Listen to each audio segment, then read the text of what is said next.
listening to an early Oregon program from pioneer station WHAM. It was a time when most listeners made their own receivers.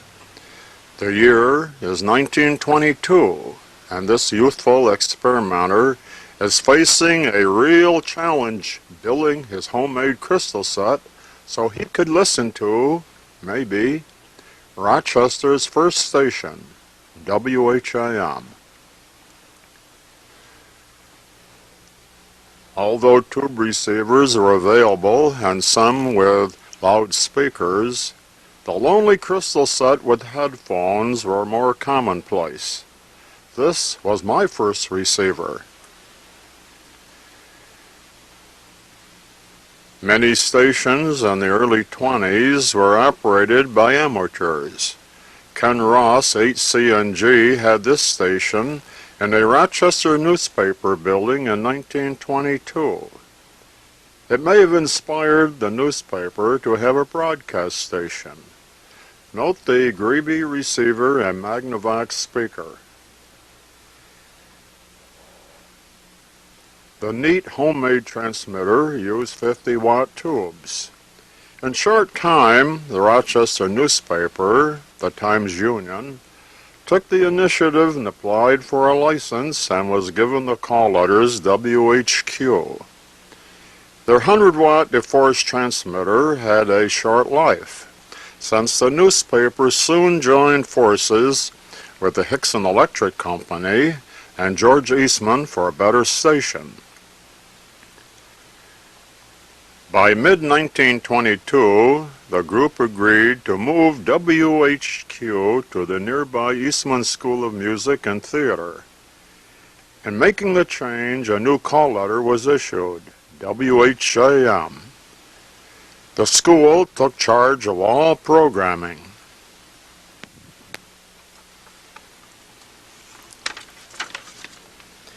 It was a practical move since the newly built school and theater could provide live music.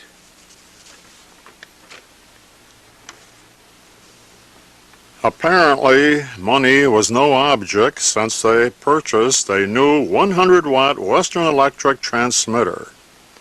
The antenna ran from a small tower on the school's roof to a nearby smokestack.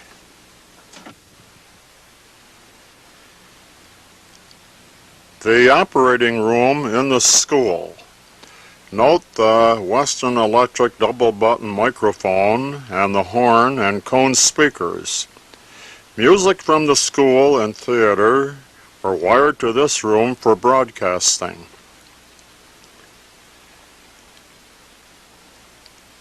This is an actual log of the station. Note the limited hours and that all entertainment was provided by the school or the theater.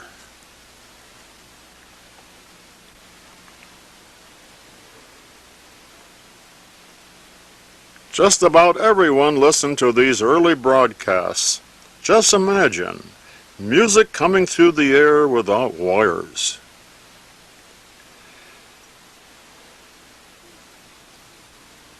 The more affluent listener had tube receivers. By 1925, most radios had loudspeakers.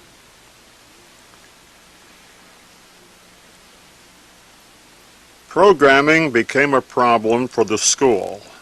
In 1927, the newspaper and Eastman agreed to turn the station over to a local radio manufacturer, Stromberg Carlson, who would provide a full-day schedule of programming. The company built elaborate studios in the nearby Sagamore Hotel. This is the entrance to the station studios. The studios were located on the top floor and were the best at the time and cost $200,000.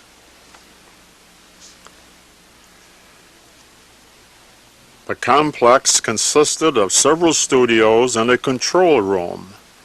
The studios had direct lines with the Eastman Theater and School, for they were still the main source of programming.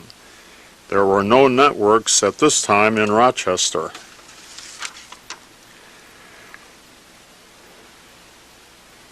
A large staff was required for the operation since they had to originate all live programming for the 12 to 15-hour day.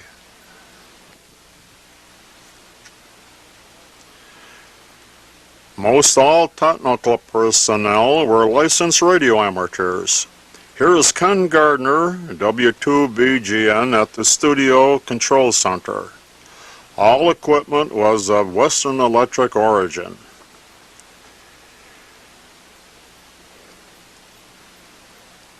A 5,000-watt Western Electric transmitter was purchased and housed in a new building about 3 miles west of Victor, New York, on Route 96.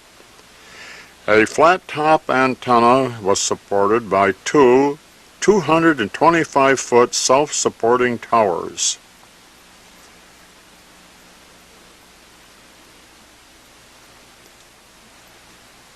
The 5,000-watt transmitter was the best of the time.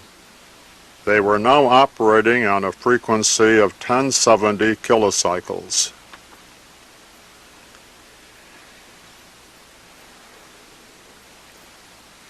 A rear view of the transmitter. The transmitter was now on the air 7 days a week with both day and night operation.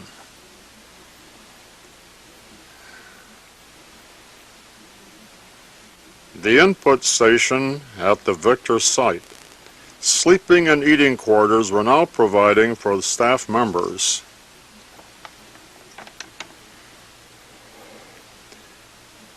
The station was now providing programs of local interest.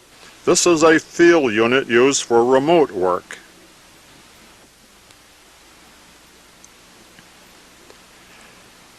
WHAM provided coverage different sports events such as the Canadian Cup race on Lake Ontario.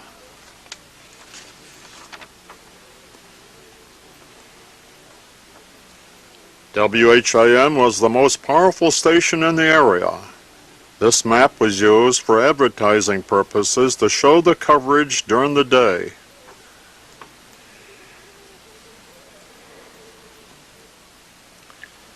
And of course, they advertised their product, the Stromberg Carlson radio.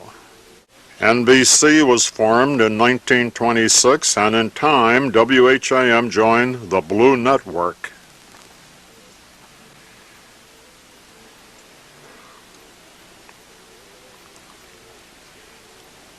In October 1931, WHAM applied for a Clear Channel 25,000-watt rating.